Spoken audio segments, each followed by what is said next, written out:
kasyaf ya, ada kasyaf uyub, ada kasyaf ghuyub.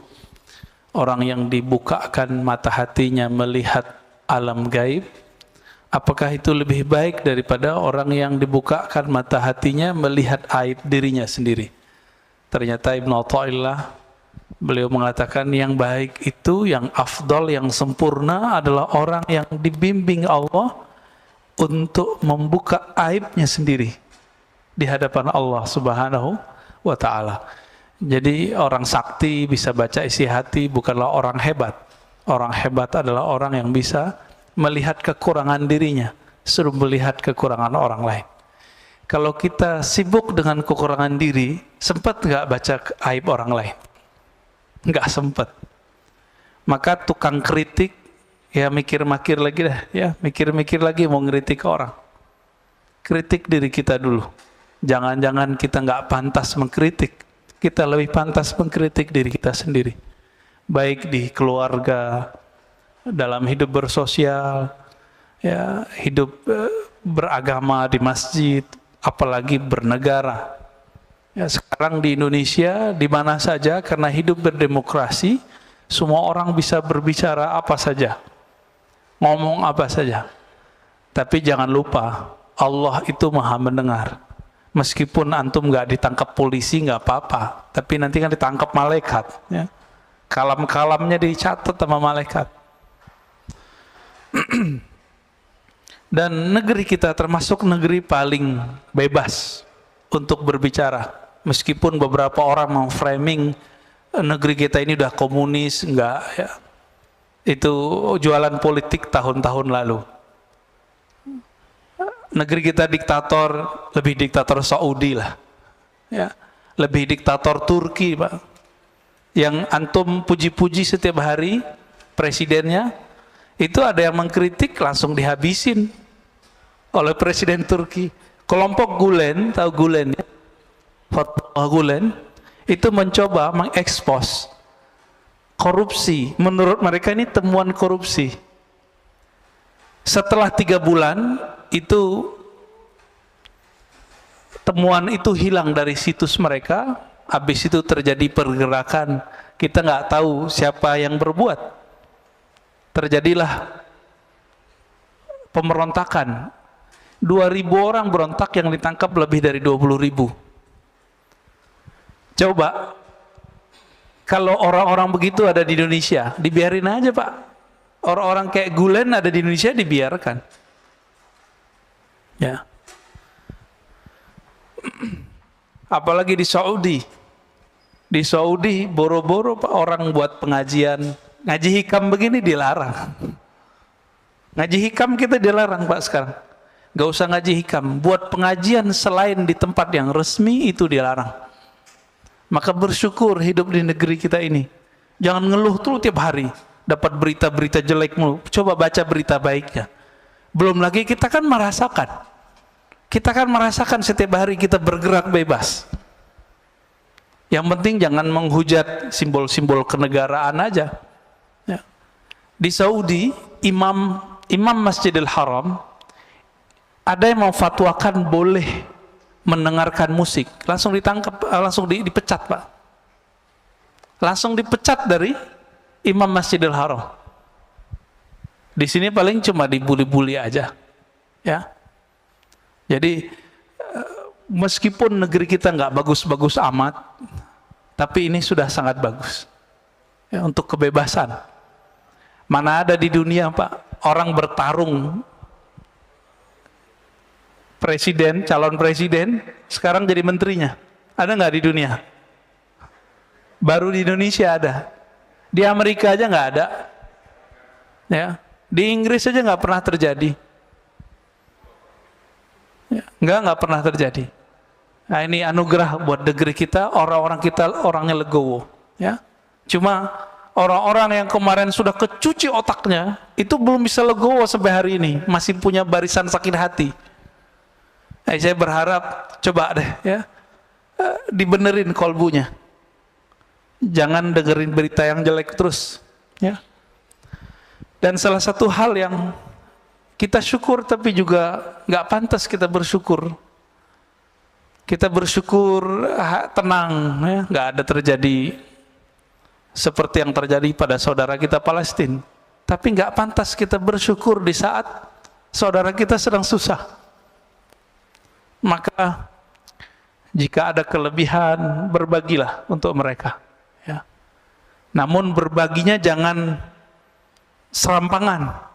Berbagilah dengan cara yang taqi, cara yang hati-hati. Bagaimana ya?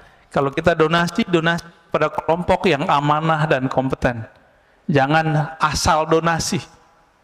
Nanti kejadian seperti beberapa tahun lalu, dikirimnya ke teroris. Ya.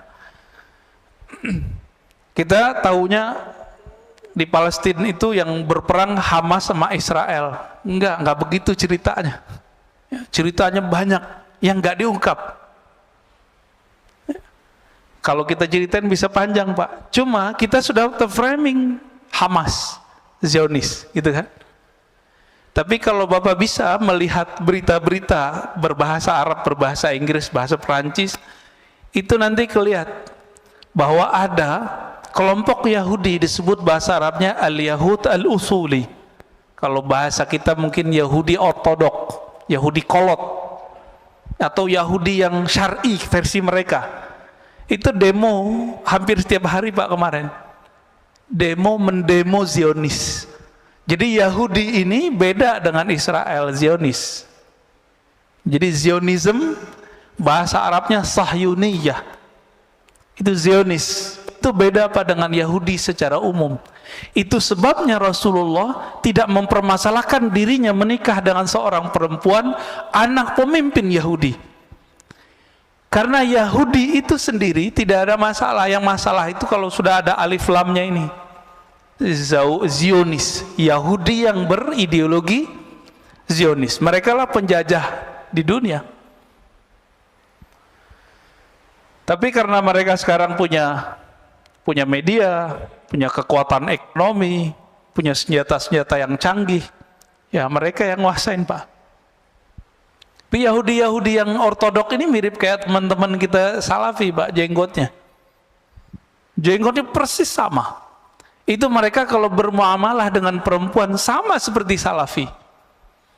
Jadi kalau ada perempuan datang ke komplek mereka, itu nggak boleh pakaian sembarangan. Dan kalau nanya itu orang-orang Yahudi ortodok ini nggak berani lihat perempuan. Dan perempuan tidak boleh beribadah seperti laki-laki di tempat-tempat ibadah. Persis seperti Salafi. Salafi kan ngelarang perempuan juga ke masjid. Ya enggak? Benar enggak? Ya, sebaik-baik tempat sholat perempuan tuh di kamarnya, begitu dalam tradisi Salafi, ajaran Salafi. Sama, jenggotnya sama. Jadi kalau mau memahami surat Toha, kisah Sayyidina Musa ngambil jenggotnya Sayyidina Harun, nah itu lihat Pak, Yahudi ortodok tuh jenggotnya sepanjang itu. Diambil langsung sama Sayyidina Musa alaihi wassalatu wassalam. Nah, ini sebelum kita masuk ke hikam, kita ingin sekedar mengingatkan saja bahwa Yahudi itu ada 3 macam. Ada Yahudi ortodok yang soleh-soleh ini. Itu mereka meyakini betul tanah yang ada di Palestina itu tanah mereka. Cuma apa kata mereka? Kami menunggu imam akhir zaman. Jadi Yahudi aja nunggu imam akhir zaman, Pak. Nunggu mereka. Sekarang kita nggak punya hak mengusir siapa saja, begitu kata orang-orang Yahudi. Maka coba lihat demo-demo mereka melarang. Yahudi ortodoks ini melarang ada TV di rumah.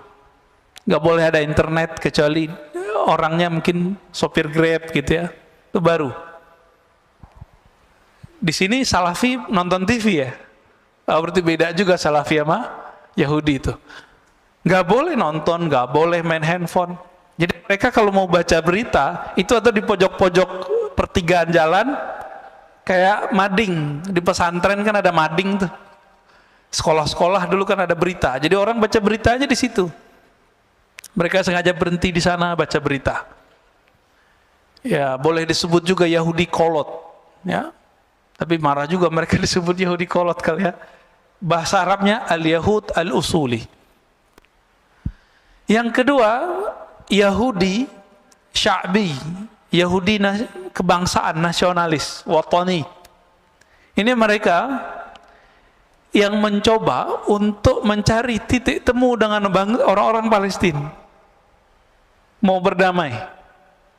Tapi mereka nggak didengerin juga.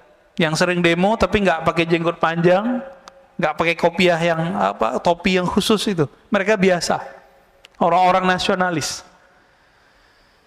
Tapi nggak didengar juga oleh kelompok yang ketiga. Yang ketiga itu kelompok Zionis Sahyuniyah. Ya, saya mengkonfirmasi ini lewat berita, lewat orang-orang yang pernah ke sana, dan kita juga pernah ke sana, dan juga guru kita dulu Syekhuna Ali Mustafa Yaqub dulu pernah membahas ini juga.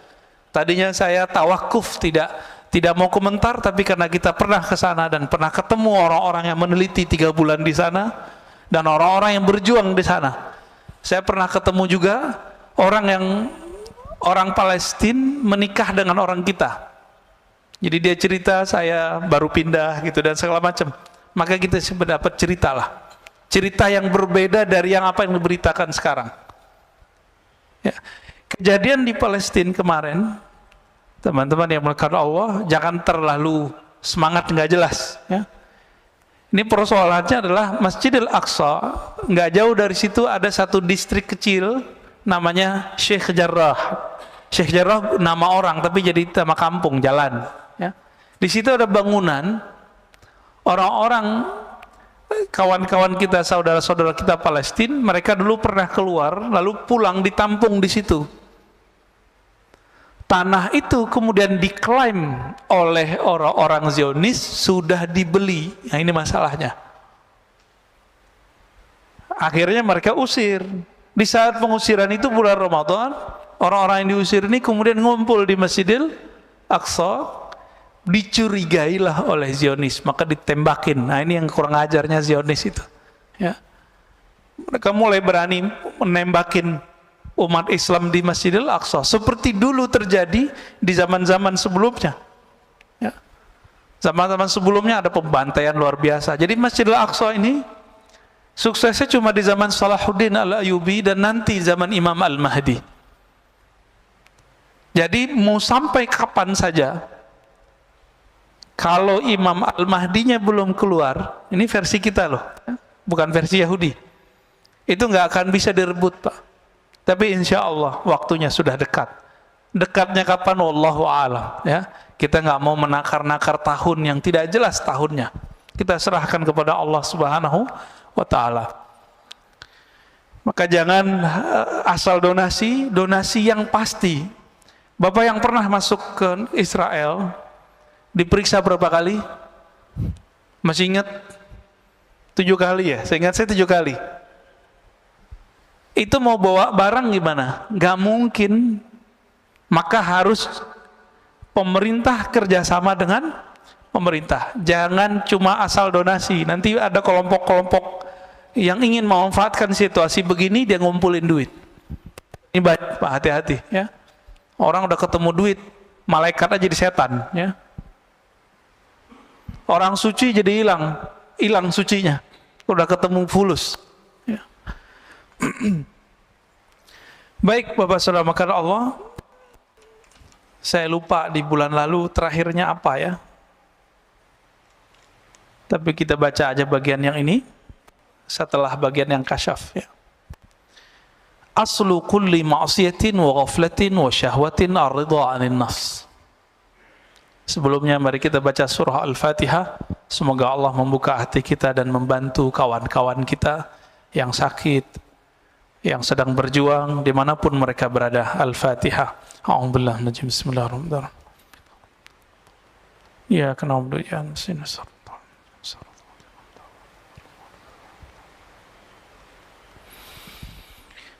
Qala Ibnu Athaillah Sakandari qaddasallahu sirrahu aslu kulli ma'siyatin wa ghaflatin wa syahwatin ar-ridha 'anil nafs. Sumber dari semua maksiat, sumber dari semua penyakit hati bernama lalai, sumber dari syahwat itu adalah ar-ridha 'anil nafs. Meridhai, membiarkan kehendak diri. membiarkan diri kita terpapar oleh syahwat, membiarkan diri kita menikmati tidur, lalu tidak tahajud, membiarkan diri kita berdebat, membiarkan diri kita untuk memandang sesuatu yang tidak halal.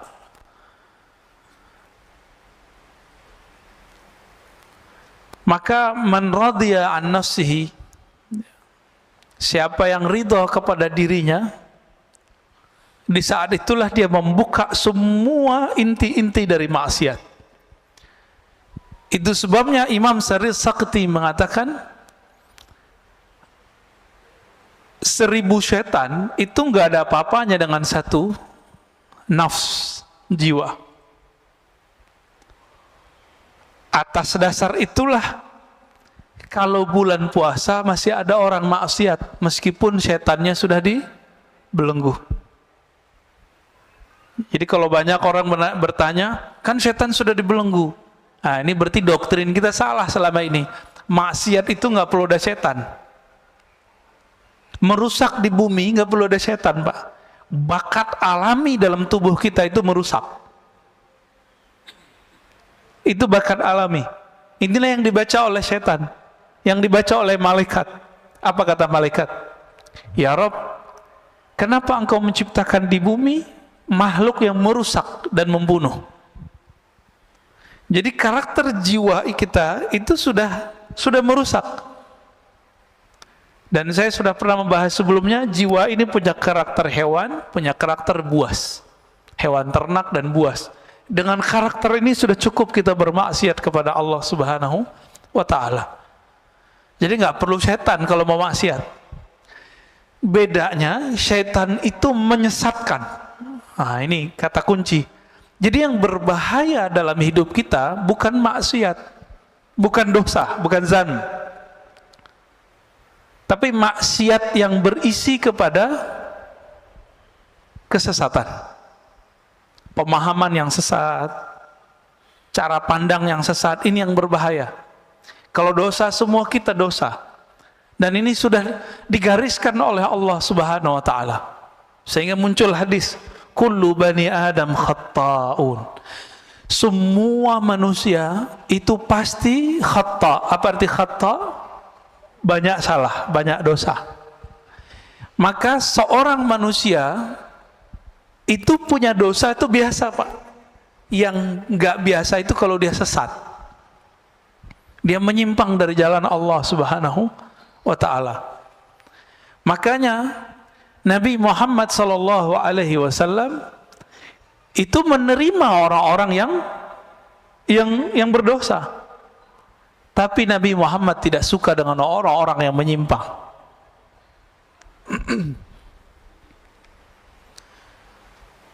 Dan dibalik, kalau maksiat, taat, ya, kemudian syahwat itu dimulai dari kita ridha kepada diri, lalu sebaliknya pokok dari ketaatan, pokok dari kesadaran dan kehormatan itu adamur ridha minka anha.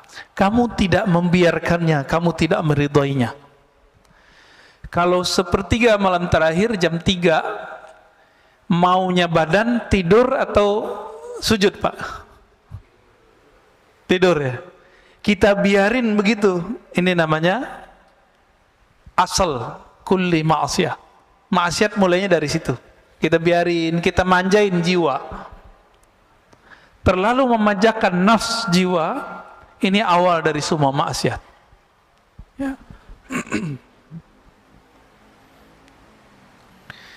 Oleh karena itu, Imam Nu'taillah As-Sakandari memberikan karakter seorang mursyid. Mursyid itu bukan orang yang hebat. Mursyid itu man la yarda an nafsih. Begitu di kitabnya. Li antas haba jahidan la yarda an nafsih. Kamu berguru, bersahabat dengan seseorang yang tidak meridhoi dirinya, nafsnya, jiwanya, itu lebih baik daripada kamu berguru kepada orang yang meridhoi nafsnya, jiwanya. Maka kalau mau cari guru, carilah guru yang yang tidak membiarkan dirinya terpapar oleh nafs, jiwa kita, ya, kehendak-kehendak diri. Lalu beliau memberikan pertanyaan, fa'ayyu ilmin li'alimin yarda an nafsi. Masih disebut alimkah orang yang alim tapi dia mengikuti hawa nafsunya? Masih disebut alim enggak? Enggak. Wa ayyu jahlin li jahilin la yarda an nafsi. Masih disebut jahilkah orang yang jahil jika dia tidak mengikuti hawa nafsunya?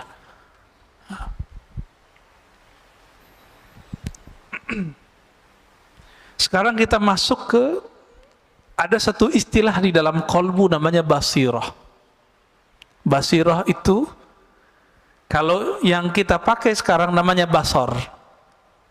Sifat melihat, kemampuan memandangnya dengan fisik. Ada yang memandang dengan batin, disebut dengan al-basirah. Coba kita baca teksnya.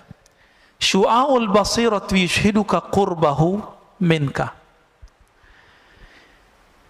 Pancaran atau terangnya basirah mata hatimu, yushhiduka qurbahu mink, akan membuat engkau menyaksikan bahwa dia dekat kepadamu. Apa itu syu'aul basirah? Ilmu. Jadi boleh diartikan, ilmumu mengenai Allah akan membuat kamu sadar bahwa Allah itu dekat. Udah ngerasa Allah dekat belum? Kalau nggak diingetin nggak ya? Kenapa kita masih suka bertawassul? Karena kita merasa jauh kepada Allah. Kalau kita merasa dekat kepada Allah, itu nggak perlu tawassul, Pak. Jadi apa rahasia tawassul sebenarnya? Karena kita nggak punya kesadaran itu. Jadi ada di Inggris dua kelompok. Jadi kelompok Sufi Asy'ariyah, Sufi terus akidahnya Ahlussunnah Asy'ariyah, didebat oleh kelompok Salafi Wahabi. Pakai ayat wa idza sa'alaka ibadi anni fa inni qarib. Kata si Wahabi nih, Sufi, kalian tolol, kira-kira begitu. Allah akan dekat, ini ayatnya. Ini ayatnya, jika hambaku bertanya mengenaiku, maka katakan dia dekat. Ngapain kamu tawassul-tawassulan segala? Apa jawaban dari seorang, ini kelompok perempuan, Pak. Perempuan, tapi berdebat dan canggih sekali ya. Bikin kita jatuh cinta lah dengan dalil-dalil mereka. Apa kata si perempuan ini, yang Ahlussunnah, yang Sufi? Betul, Allah itu qarib. Tapi apakah engkau merasakan dekat kepadanya? Bengong juga si perempuan ya, yang Wahabinya. Semua kita tahu Allah itu dekat, tapi kesadaran merasakan Allah dekat itu biasanya orang berguru dulu. Nah, berguru itu bagian dari tawassul sebenarnya. Maka tawassul yang begini nggak masalah. Tawassul yang tidak boleh itu nyembah yang ditawassulin. Dan saya yakin tidak ada umat Islam yang menyembah kubur ya. Nggak ada. Dulu waktu saya bertanya persoalan ini kepada Syekh Badi Sayyid Al-Laham, itu belum marahnya bukan main. Karena beliau marah, saya kena ainnya, Pak. Sakit 2 bulan. Jadi teringat terus, matanya itu kayak nyala. Apa kata beliau? La ara fid dunya ahadan minal muslimin yasjud li ghairillah illa fil hin, gitu ngomongnya. Saya tidak melihat di muka bumi seorang muslim pernah sujud, pernah meminta kepada selain Allah, kecuali di India ada orang sujud ke kubur. Itu bukan orang muslim murni, udah nyampur-nyampur kali agamanya ya. Jadi ini orang-orang Salafi Wahabi ini terlalu suudzon. Imamnya sendiri sekarang namanya Saleh Fauzan, orangnya masih hidup dan kitabnya diajarkan di pesantren-pesantren modern. Ini yang kita singgung sebelumnya. Bulan puasa kan saya nggak bahas, Pak, nggak mau polemik. Ini udah selesai puasa, kita mau polemik lagi nih ya. Nggak ada efek sama sekali sama mereka. Mereka malah tambah marah diingetin. Itu pengkhianatan terhadap pendiri-pendiri pesantren modern ini. Mereka kan Ahlussunnah semua. Ketika kemudian mereka berubah, kitabnya dirubah, ajaran akidah yang diajarkan ke santri-santri berubah. Yang diajarkan kitab Tauhid Syekh Saleh Fauzan, yang menyebut sufi sebagai ubadul kubur, yang menyebut orang-orang Ahlussunnah sebagai orang-orang yang sesat. Ahlussunnah Asy'ariyah disebut sesat, Pak. Ini mohon maaf, ya. Kita belajar sifat 20, Allah wujud kidam baqa. Ini rata-rata belajar itu kan? Benar nggak? Itu dianggap sesat oleh si pengarang kitab, dan kitab itu diajarkan di pesantren-pesantren modern. Ridho nggak, Pak? Maka saya mengajak kiai-kiai yang emang antum diberikan kecerdasan oleh Allah, apa susahnya ganti kitab? Kitab banyak di dunia. Ganti, hati-hati, ini ditanggung jawab dunia akhirat. Oh Ustadz, ini kitab cuma untuk perbandingan. Santri kita cuma emang santri sebelum dia kuliah udah bisa membandingkan. Paling cuma 1-2. Anak kuliah aja banyak yang gak paham kok. Udah dokter juga banyak yang paham, apalagi cuma santri kelas SMP, SMA, sanawiyah aliyah, nggak akan paham, Pak. Jangan ngeles, udah ganti aja. Maka bapak-bapak yang naruh anak di pesantren modern, tolong sampaikan ini kepada kiai-kiainya. Ya. Saya ke sahabat-sahabat saya punya pesantren modern, saya udah ngomong. Yang bisa saya sampaikan, saya sampaikan. Ada yang memusuhi, ada yang senang dikasih tahu. Ya. Ada yang bersyukur. Ini diingetin. Bayangkan Pak Syekh Saleh Fauzan itu di kitab Tauhid bilang, orang maulid itu menyerupai Nasrani. Menyerupai Nasrani kufur nggak? Kufur. Bahaya nggak nih? Bahaya. Ya, orang tawasul musyrik bagi dia.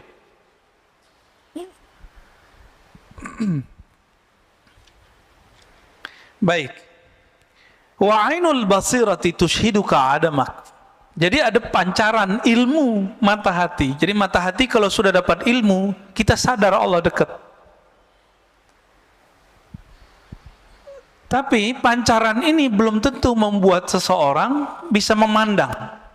Jika basirahnya sudah bisa merasakan memandang, tushhiduka adamak, maka ketika engkau mulai membuka mata hatimu, kata beliau, tushhiduka adamak, kamu akan merasakan bahwa dirimu itu tidak ada dibandingkan wujudnya. Jadi kita ini kalau nggak diwujudkan Allah, ada nggak? Nggak ada. Itu sebabnya seseorang yang faham bab ini, dia kalau berzikir la ilaha illallah, makna yang muncul adalah la fa'ila illallah. Apa artinya? Tiada yang berbuat kecuali Allah. Yang berbuat ke dalam diri kita, yang berbuat kepada anak istri, keluarga, teman, negara kita, bahkan yang terjadi sekarang di Palestina, yang terjadi sekarang di Saudi, di negeri kita, itu nggak akan terjadi kecuali Allah yang pada hakikatnya menggerakkannya. Pandemi sekarang, izin Allah atau bukan? Izin Allah. Ridho nggak? Ridho ya. Pak Mirwan kemarin sakit ya. Kenapa? Kena COVID. Waduh, kena COVID juga. Kalau mas sebelah dibilang munafik, Pak. Ya, orang COVID disebut munafik. Saya di WA oleh seseorang, dia bilang, si Anu meninggal kena COVID, dia munafik. Allahu Akbar. Saya doain dia kena COVID. Ya, biar tahu rasa. Ini COVID kalau tidak datang ke orang, dia nggak nanya dulu, ente munafik nggak? Nanya nggak dia? Dia nggak nanya, Pak. Kena aja. Dari dulu di masa sahabat Rasulullah sudah banyak sahabat-sahabat yang kena virus. Disebut ta'un. Bukan berarti mereka ini munafik, tapi setiap sahabat merasa dirinya munafik. Tuh, sahabat Nabi merasa munafik, masa antum merasa suci? Maka kalau dituduh orang munafik, katakan betul saya munafik. Ini yang sering saya sebut ya, dalam Sahih Imam Muslim disebutkan bahwa Al-Hasan Al-Basri berkata, para sahabat dulu tidak ada satupun yang menganggap dirinya ala imani Jibril. Imannya itu setinggi imannya Jibril, nggak ada. Maka dia khawatir dirinya terjebak kemunafikan setiap saat. Ini bagian dari meridhoi diri sendiri. Ada penyakit yang berbahaya, ujub fil ujub. Ujub dalam keujuban, ujub dalam keikhlasan. Apalagi itu ujub. Ujub artinya kagum kepada diri sendiri.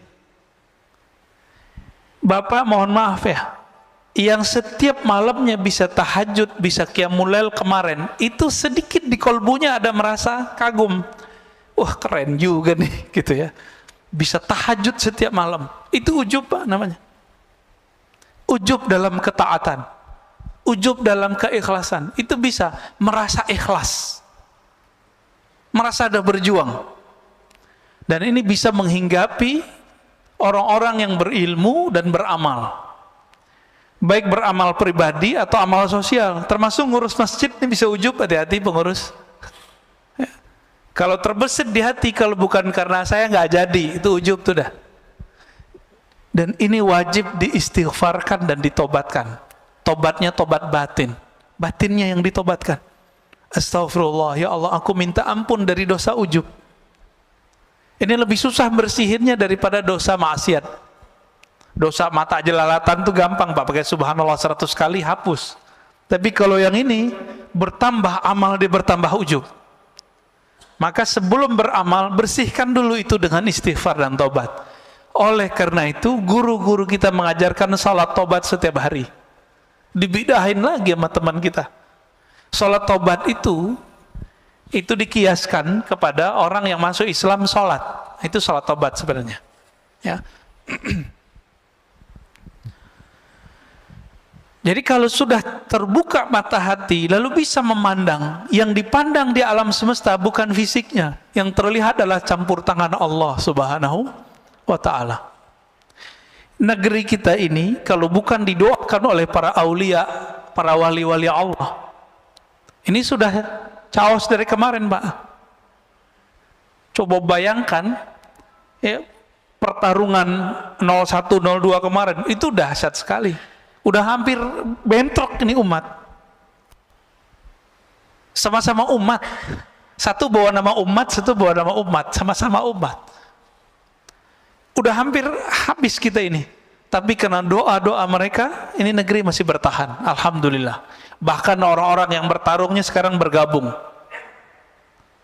Ini kalau nggak doa mereka, nggak akan aman Pak. Nggak akan aman. Malaysia sempat kisruh juga masalah Perdana Menteri, ya. Kita doakan jangan sampai negara-negara jiran kita kena juga, ya. Ke atas sedikit, Patani udah lama kena musibah ini. Atas lagi Myanmar, sudah chaos Pak, ya, ketutup sama berita-berita yang lain. Mereka hancur sehancur-hancurnya sekarang. Alhamdulillah negeri kita masih bertuhan lah mereka, ya. Saudi nunggu waktunya aja. Perang saudara nanti mereka itu. Karena saudara udah ngantem saudaranya. Yang tersisa cuma itu. Yaman sudah hancur Pak. Benar nggak udah hancur? Ada Houthi di situ, perang sama Saudi. Tiap hari. Paling Abu Dhabi kerja sama Israel, kan repot juga Pak. Ya. Membingungkan. Qatar yang bantuin teroris waktu di Suriah kan banyak kelompok-kelompok di Qatar, mungkin bukan governmentnya yang bekerja, tapi kelompok-kelompok yang ada di situ. Bahkan teman memfatwakan bunuh temannya. Syekh Yusuf Al-Qaradawi memfatwakan bunuh ulama-ulama yang pro kepada pemerintahan yang di Suriah. Sampai begitu. Sampai guru saya Syekh Taufik Al-Buti habis kehilangan ayahnya, datang ke UI Pak waktu itu, UI Salemba, yang pasca sarjana kajian Timur Tengah. Kok ada mahasiswa nanya tega, Syekh, ente pro Asad atau anti Asad? Kok tega nanya begitu? Orang lagi berkabung. Beliau itu orangnya lembut, itu kalau bahas apa bisa nangis. Bahas bab sholat istisqa nangis. Kita udah bahas tasawuf aja nggak nangis-nangis, bahas zikir aja nggak nangis-nangis. Beliau bahas fikih nangis Pak. Saya nggak pernah ngeliat beliau marah. Itu sekali saya ngeliat beliau marah. Syekh Taufik bin Muhammad Sa'ir Ramadan Al-Buti. Ada yang nanya begitu. Apa jawaban beliau? La uayyidu bashar wa la uayyidu fulana, innama uayyidu ra'iyati ummati al-islamiyah. Saya enggak pro siapa-siapa, saya cuma pro kedamaian umatku, rakyatku. Gitu aja Pak jawabannya. Dan suaranya meninggi. Tega gitu ada orang nanya begitu sama dia, ya. Udah hancur Pak sekarang. Apa gorengannya? Nih hati-hati, Indonesia hampir berhasil nih. Anti Syiah, Syiah kafir. Ini ada Pak ya, mohon maaf. Jadi setiap gerakan yang mengatakan Syiah kafir itu berasal dari kelompok Wahabi. Dan Wahabi ini, kata Muhammad bin Salman, ini produknya Amerika. Mereka sendiri yang ngomong. Karena untuk menghancurkan orang-orang yang berbeda dengan Wahabi itu, cukup bilang aja mereka sesat, kafir. Dan ini sudah terjadi Pak. Bashar Assad itu dikafirkan. Padahal Bashar Assad itu istrinya Sunni, menteri-menterinya Sunni, tapi dia lahir di komunitas salah satu Syiah namanya Alawiyah, bukan Alawiyah yang habaib. Ya, ini beda. Meyakini salah satu ajaran namanya reinkarnasi, tapi beliaunya sudah enggak. Nah, ini gorengannya gitu di sana. Berhasil di Suriah, berhasil di Irak, berhasil. Mau dicobain di Indonesia. Saya termasuk pengkritik Syiah, tapi saya tidak mengkafirkan semua Syiah. Kita bisa adu kitab Pak, ya. Yang kafir itu namanya Syiah Gulat. Apa arti Syiah Gulat? Syiah ekstrim. Syiah ekstrim ini kelompok Kailaniyah, ya, Sabaiyah. Ini saya konfirmasi kepada orang-orang yang juga Syiah, mereka juga mengkafirkan kelompok itu. Kenapa? Mereka menyembah selain Allah. Syiah yang ada sekarang di Bahrain, yang ada sekarang di Iran, itu Syiah yang mana? Itu Imamiyah. Imamiyah ini juga pecah seperti Ahlu Sunnah. Ada yang ekstrim kayak Wahabi, ada Pak. Ada yang moderat, ada yang liberal, ada yang Sufi. Tapi mereka nggak menyebut Sufi, nyebutnya Irfani. Ada yang dekat ke Ahlus Sunnah. Ada namanya Zaidiyah, ini dekat ke Ahlus Sunnah. Itu ada di Yaman. Yang tokohnya sering dikutip-kutip oleh kelompok Salafi, namanya Imam Son'ani, yang nulis kitab Subulus Salam. Kita sampaikan gitu, mereka nggak percaya juga, ya. Padahal Son'ani tertulis dalam kitab-kitab Syiah Zaidiyah. Saya punya daftar ulama-ulama Zaidiyah itu. Ada lagi namanya Imam Syaukani, tapi belakangan sudah menjadi Ahlus Sunnah. Ini Syiah yang dekat ke Ahlus Sunnah. Dan sekarang muncul Syiah dari Imamiyah yang sudah mulai mencari titik temu dengan Ahlus Sunnah. Salah satunya kelompok Hizbullah yang ada di Lebanon. Pernah dengar Pak?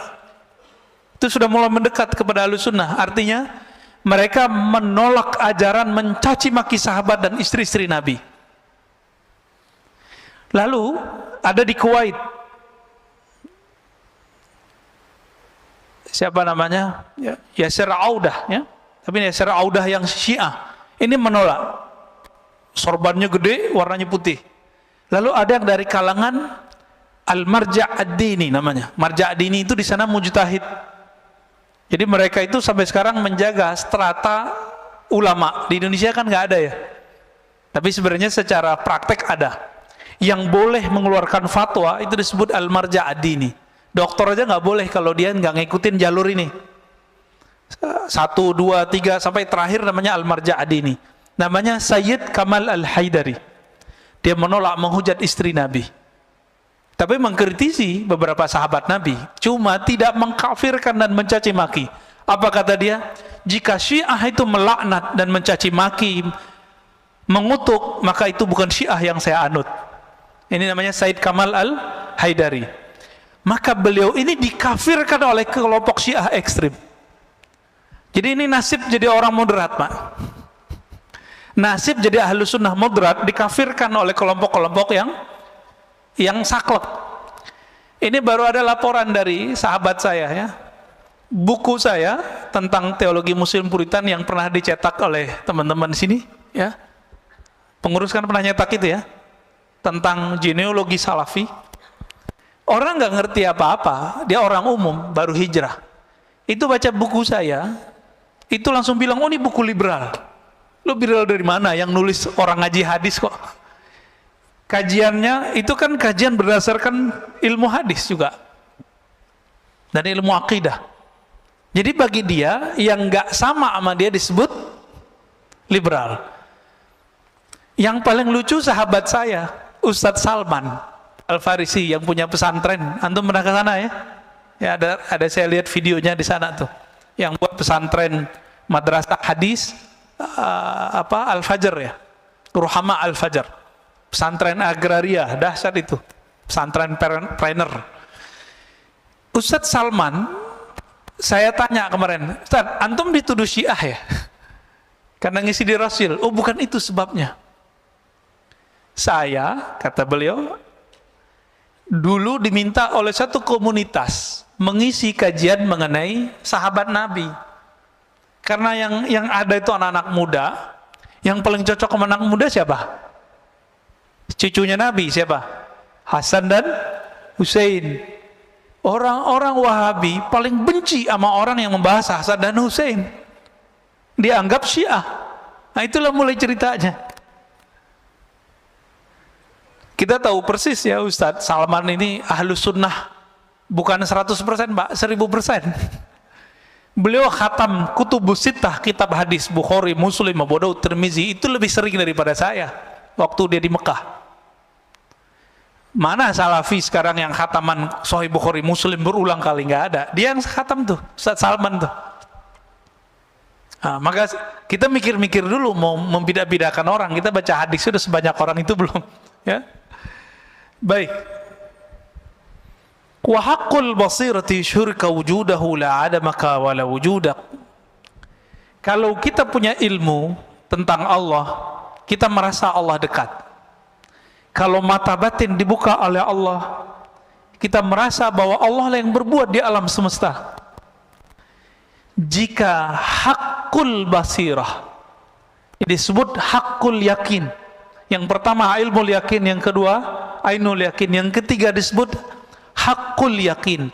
Keyakinan yang sudah hak disebut juga haqqul basirah. Sudah masuk ke dalam diri kita. Apa yang terjadi? Yushhiduka wujudahu. Allah akan tampakkan bahwa dia benar-benar ada, sehingga kamu tidak merasa ada dan juga tidak merasa tiada. Ini maksudnya apa itu kalimatnya? Kita nggak merasa ada dan nggak merasa tiada. Jadi kalau yang level 2 kita merasa tiada. Merasa tiada berarti masih ada perasaan dong. Nah, perasaannya ini sendiri hilang. Perasaan-perasaannya pun hilang. Inilah yang terjadi kalau orang begini, rasa di kolbunya menguasai otaknya, lalu turun ke lidahnya, jadilah seperti Al-Hallaj. Apa kata Al-Hallaj? Ma fi jubbati ilallah. Dalam jubahku hanya ada Allah. Dia lagi sakar, lagi mabuk. Mabuk bukan karena wine, mabuk karena cahaya-cahaya ma'rifat meliputi dirinya. Orang lagi kasmaran jatuh cinta nggak? Lagi kasmaran jatuh cinta, ketika jatuh cinta kepada pasangannya, setiap kali melihat perempuan atau laki-laki lawan jenis, itu dia merasa ada wajah pasangannya di situ. Ya. Saya waktu dulu pernah senang sama seseorang, itu ketika bercermin nggak kelihatan muka saya Pak, percaya nggak? Saya ngeliat muka dia. Apakah di cermin itu muka dia? Enggak. Jadi pikiran kita ketutup oleh rindu kepadanya. Itu rindu ke makhluknya bisa begitu Pak, apalagi kepada Khalik. Ini yang terjadi pada salah satu wali di Jawa, Syekh Siti Jenar. Jadi kalau antum sudah faham apa yang terjadi pada Syekh Siti Jenar, maka jangan kafirkan Syekh Siti Jenar. Dia sedang tenggelam dalam lautan keesaan Allah Subhanahu wa ta'ala, sehingga dia nggak menyaksikan dirinya ada ataupun tiada. Nggak ada dirinya.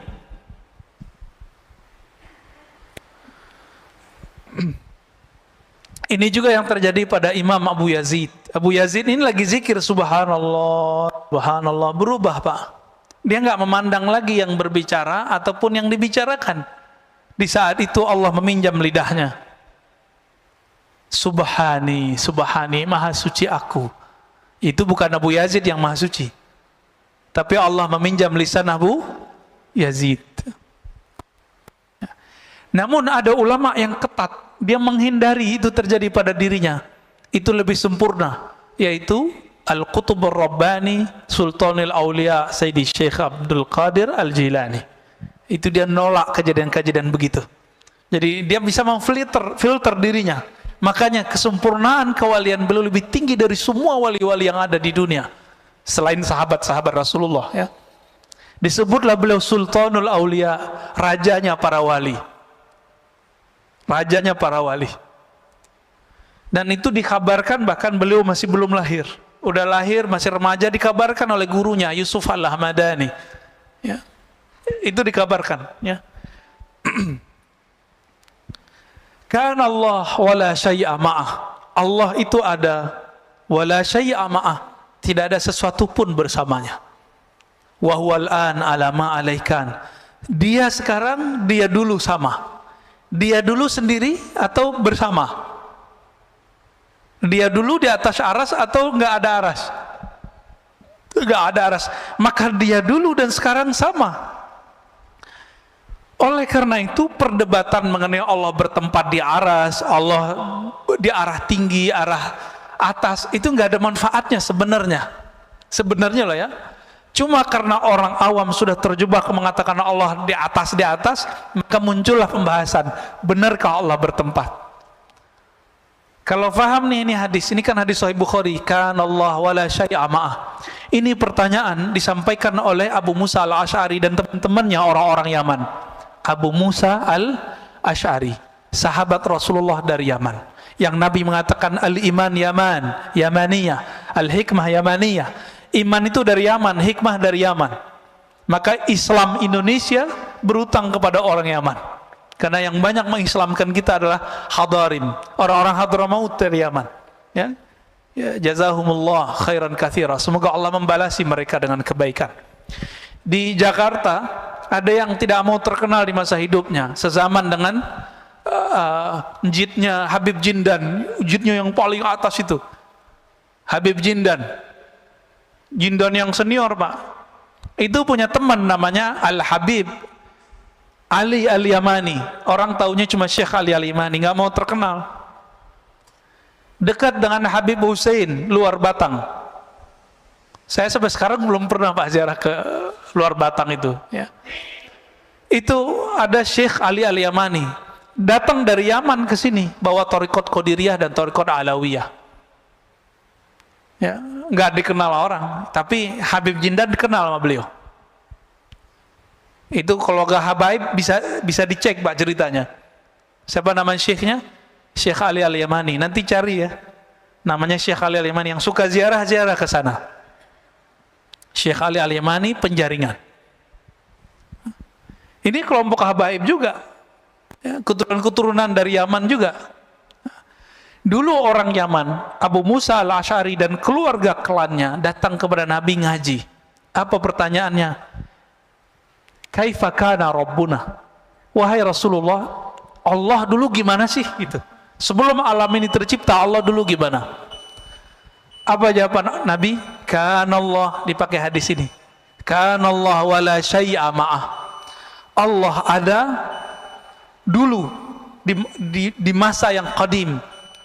Allah ada dan tidak ada arasy, tidak ada langit, tidak ada bumi, tidak ada malaikat, tidak ada Ahmad, tidak ada Muhammad, hanya Allahu Ahad. Itu dia. Itulah makna kul huwallahu ahad.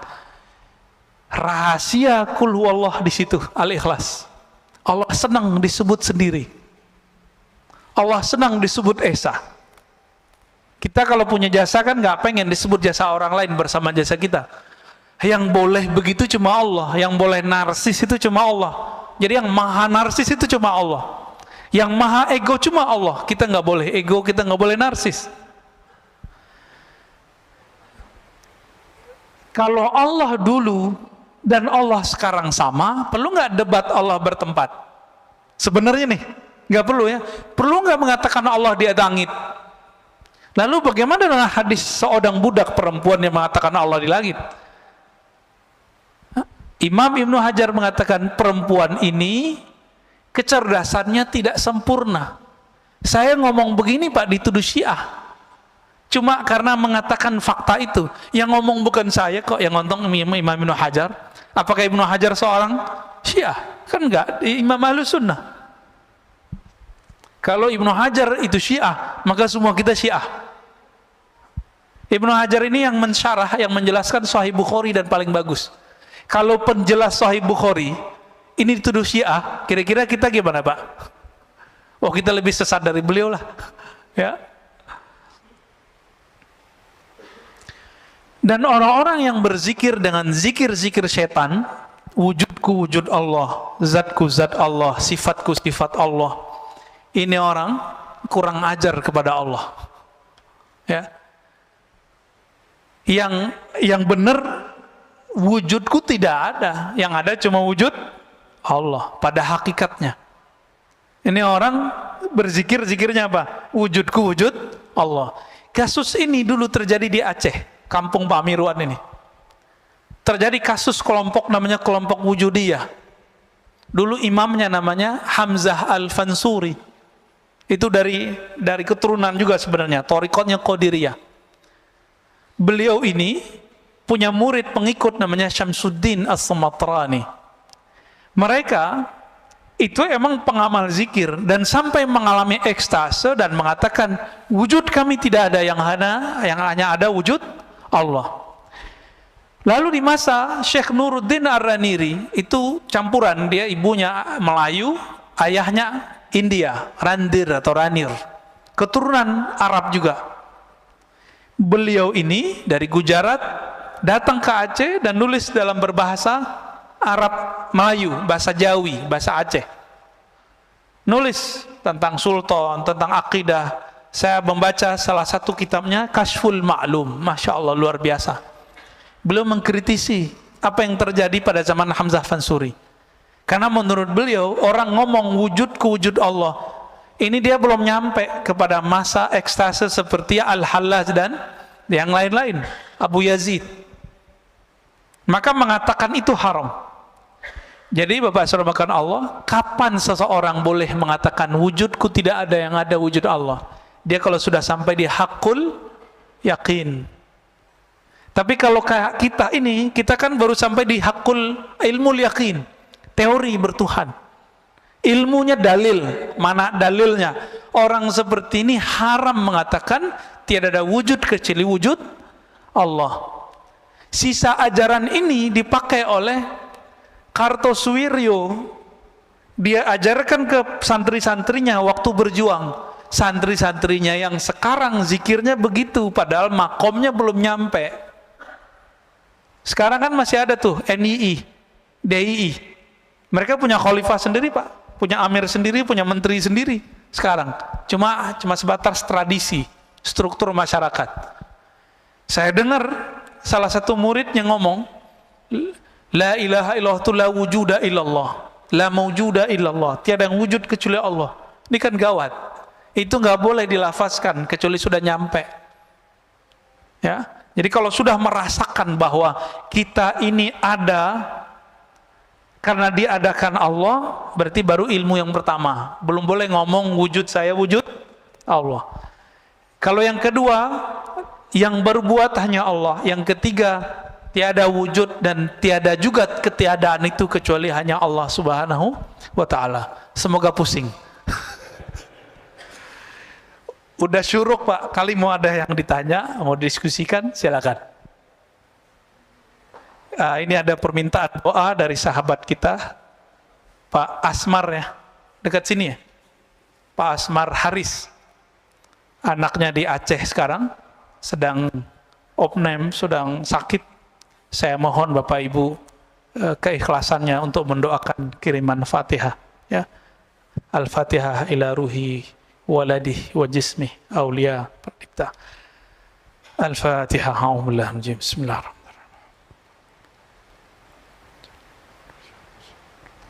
Siratal ladzina an'amta 'alaihim. Yaqil Fatih wasir Fatih. Amin sallallahu. Ya, silakan. Terima kasih. Assalamualaikum warahmatullahi wabarakatuh. Assalamualaikum. Memahami apa yang Ustaz sampaikan tadi ya cukup memusingkan, betul, cukup pusing. Jadi namun dalam ini kita tetap berusaha bagaimana untuk bisa mendapatkan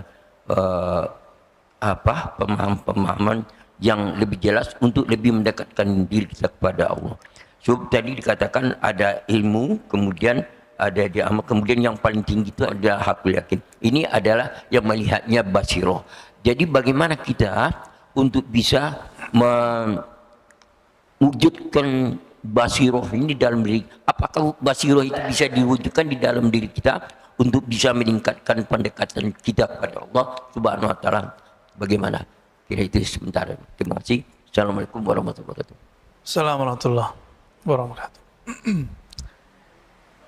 Caranya dengan riyadhah dan mujahadah, Pak. Apa arti riyadhah? Mengulang-ulang zikir yang diberikan guru, lalu mujahadah bersungguh-sungguh, dan yang ketiga ma'rifah, berma'rifat, berilmu. Dan yang paling cepat tuh yang nomor 3, paling cepat. Maka kajian-kajian ma'rifatullah mestinya sekarang sudah nggak jadi aib lagi. Sudah nggak malu-malu lagi orang ngaji ma'rifatullah. Nah, kajian kitab ini, kitab Al-Hikam adalah salah satu mengarah ke sana. Mengarah ke ilmu ma'rifatullah, mengenal Allah Subhanahu wa taala. Ya, dia membicarakan Allah aja. Bicarakan Allah, hubungan kita dengan Allah, masalah kita dengan Allah, itu Pak. Nanti muncul sendiri itu. Tapi karena ngajinya cuma sekali sebulan, susah Pak. Saya nggak minta jadwal lagi Pak ya, udah nggak ada jadwal lagi, udah cukup udah 2 kali ya. Udah ada risalah Kusyairiyah, udah ada hikam, itu udah cukup ya. Bahkan kalau perlu sekali juga nggak apa-apa ya. Kalau saya ngaji 2 kali seminggu, ngaji ma'rifatullah, belum lagi kita buat kajian sendiri di Ribat, itu bisa 3 kali, bisa 4 kali Pak. Ma'rifatullah itu melahirkan rindu kepada Allah Subhanahu wa ta'ala. Kalau ada rindu, masa sekali seminggu doang, sekali sebulan doang? Nggak mungkin. Bisa maunya tiap hari kita ngomongin Allah. Itulah yang terjadi nanti pada ahli surga ketika mereka sudah bosan dengan nikmat seksual, udah bosan dengan nikmat makan dan minum, nikmat main-main, ngegame. Di sono kita terbang langsung Pak. Semua yang ada di game-gamenya antum tuh ya itu nanti ada semua tuh Indra, ada semua nanti di sono. Yang dibayangin orang bisa pindah-pindah planet, nanti di sono bisa semua. Nanti orang bosen, ada kejenuhan yang nggak tahan. Makanya Allah muliakan ahlul firdaus. Orang firdaus ini karena mereka menjaga ma'rifatullahnya pagi dan sore. Dia zikir pagi, zikir sore, subuh, maghrib. Itu dia tunggu dan dia merindukan. Setiap kali kita merindukan Allah, sebanyak itulah nanti kita merindukannya dan diberikan ru'yatullah nanti di surga. Jadi siapa yang Allah perlihatkan dirinya nanti di surga? Itu orang-orang yang setiap mau subuh dia rindu ke masjid, mau ketemu Allah di masjid. Allah bukan di masjid. Ini cuma media aja. Mau maghrib dia datang. Maka Ibnu Umar mengatakan, kami sahabat Rasulullah nggak ada tuh datang ke masjid udah azan, nggak ada. Kami datang dan rindu kepada Allah, rindu kepada Rasulullah. Kami berduyun-duyun masuk masjid, macet tuh Pak. Kalau zaman sekarang udah macet duluan tuh. Sebelum maghrib itu udah rame masjid. Sebelum subuh udah rame masjid. Mereka dulu begitu sahabat Rasulullah. Maka Allah kasih rahasia mereka ini dan sampai zaman sekarang. Siapa yang menjaga 2 waktu ini, Allah akan memperlihatkan dirinya melepas semua kerinduan ahli surga Firdaus 2 kali. Sehari, semalam. Pagi, sore. Tapi seharinya, sehari semalamnya sama dengan 1000 tahun dunia. Pagi sampai sore 500 tahun, sore sampai malam 500 tahun. Gimana nasib orang yang cuma minta bidadari 72 terus bunuh orang? Itu waras nggak sih Pak? Ibu, waras nggak? Saya mau dapat nikmat bidadari 72, terus saya ngebom orang, itu waras nggak sih? Maka saya mau mengetuk pintu hati siapapun yang berjuang fisabilillah, yang pakai hati nurani dong. Kan Allah suruh pakai akal yang sehat, karena Allah perintah afala ta'qilun. Maka memakai akal adalah memakai Quran. Memakai qalbu adalah memakai spiritnya Quran. Bukan cuma pakai dalil-dalil tertulis saja. Dalil tertulisnya begitu, prakteknya kayak tadi. 72 bidadari mah dikit. Semasa di dunia, Sayyidina Daud punya gundik 1000 Pak. Pelayan cantik-cantik semua itu. 1000, dan seluruh dunia, bukan cuma wilayah Arab, Israel, Romawi, Persia, enggak, seluruh dunia dia punya. Begitu juga Nabi Sulaiman, seluruh dunia dia punya. Kaisar di Cina punya pelayan gundiknya 5000. Enggak sempat megang kali ya. Kubur meninggal. Dan di sana enggak perlu pakai obat kuat Pak. Semua minuman surga itu obat kuat. Enggak perlu di sana. Nah, kita mau dapat syahwat fasilitas surga atau mau ketemu yang punya surga? Kalau mau ketemu yang punya surga, wajib belajar ma'rifatullah. Wajib belajar ma'rifatullah. Bapak sholat 1000 rakaat nggak akan ketemu kalau nggak kenal Allah. Makanya dari awal kita sudah sering katakan, lebih afdal ngaji apa sholat sunat? Ngaji. Ngomong begini, ngomong tentang Allah, itu Allah lebih suka Pak daripada sholatnya nggak khusyuk. Antum nih sholat sekarang, kita lagi ngaji, pasti pikirannya kemana-mana. Atau merasa diri, wah ustadz nih nggak benar nih, orang kalau udah syuruk masih aja gitu ya. Semoga nggak begitu Pak ya. Tapi saya yakin bertengkar tuh di pikirannya. Mau ngaji pas sholat sunat, mau ngaji pas sholat sunat, mending ngaji aja dulu. Tapi Bapak yang mungkin mau buru-buru silakan. Mungkin mau kerja, Sabtu mau kerja apa Pak? Dikerjain kali ya. Jadi ngomongin begini nih, ngomongin sifat Allah, ngomongin surga Allah, ngomongin tentang Allah, itu Allah lebih suka daripada kita baca Quran berlapis-lapis tapi nggak ngerti. Tapi kalau Bapak ngerti bahasa Quran, di situ banyak sifat Allah, Allah juga suka. Jadi kapan baca Quran jadi mulia? Kalau saya baca Quran dan saya ngerti di situ sifat-sifat Allah. Saya mau tanya nih, kita senang nggak dibicarain kebaikannya sama orang? Kita, narsis ini pancaran dari narsisnya Allah. Makanya Allah mengatakan, al-kibriya'u ridai. Kesombongan itu, keujuban itu milikku semua, bukan milik kalian. Maka yang boleh sombong cuma Allah. Sombong artinya merasa besar. Lalu kita bicarakan kebesarannya, makanya Allah suka sama orang-orang begitu. Daripada sujud pikirannya kemana-mana. Ya, ini yang dikatakan oleh Imam Syafi'i, ya, diriwayatkan juga oleh Imam Ibnu Majah. Orang bicara ilmu tentang Allah, satu bab saja itu lebih utama daripada sholat 1000 rakaat. Lebih utama Pak.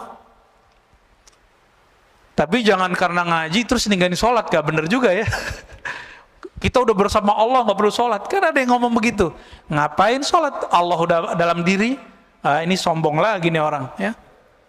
Sombong lagi nih orang.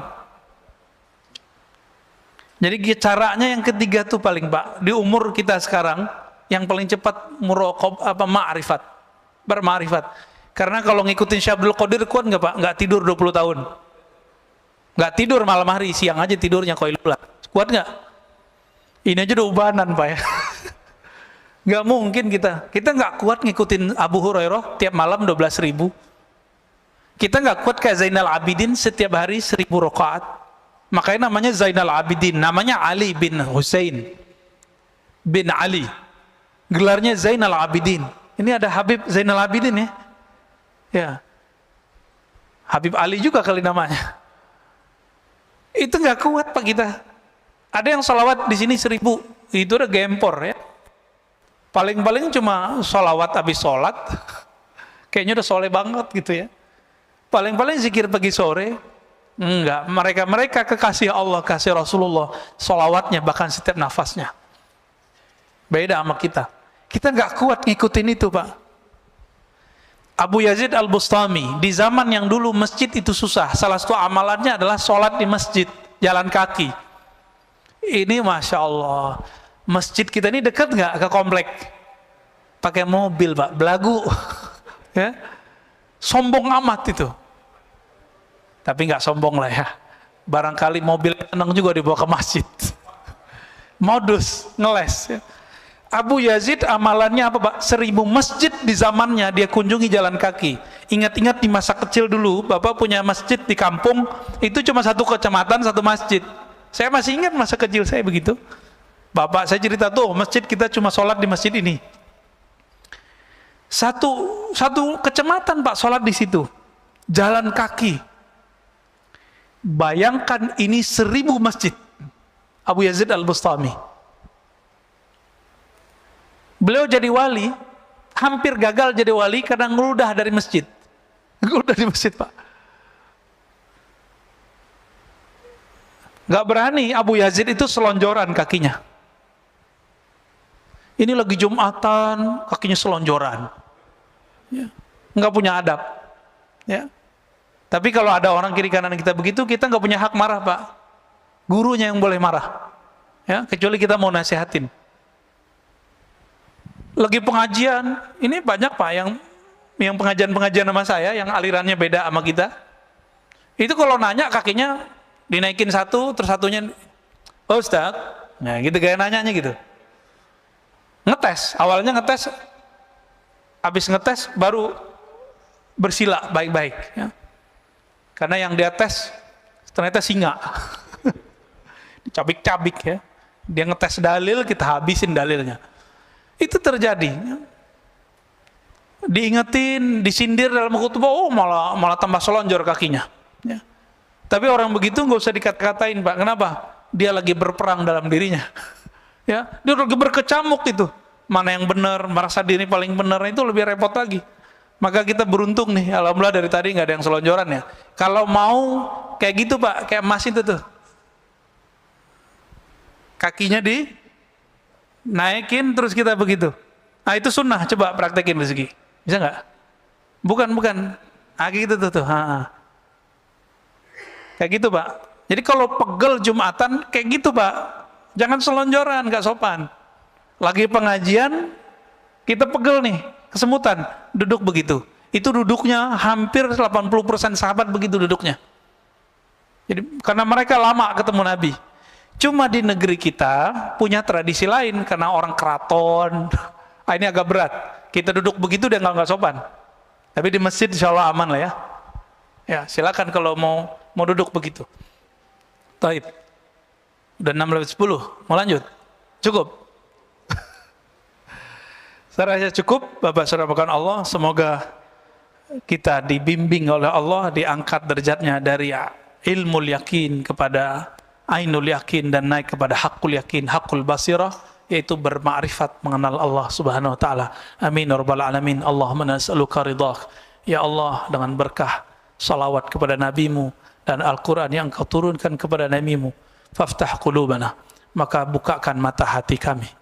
Allahumma rzuqna ridhak. Ya Allah, berikan kami ridhamu. Allahumma ja'al sayyiatina sayyiat man ahbabta. Ya Allah, jadikan kesalahan kami kesalahan orang-orang yang masih Engkau cintai. Wala taj'al hasanatina hasanat man abghadta. Ya Allah, jangan jadikan amal soleh kami amal soleh yang bersumber dari orang yang Engkau murkai.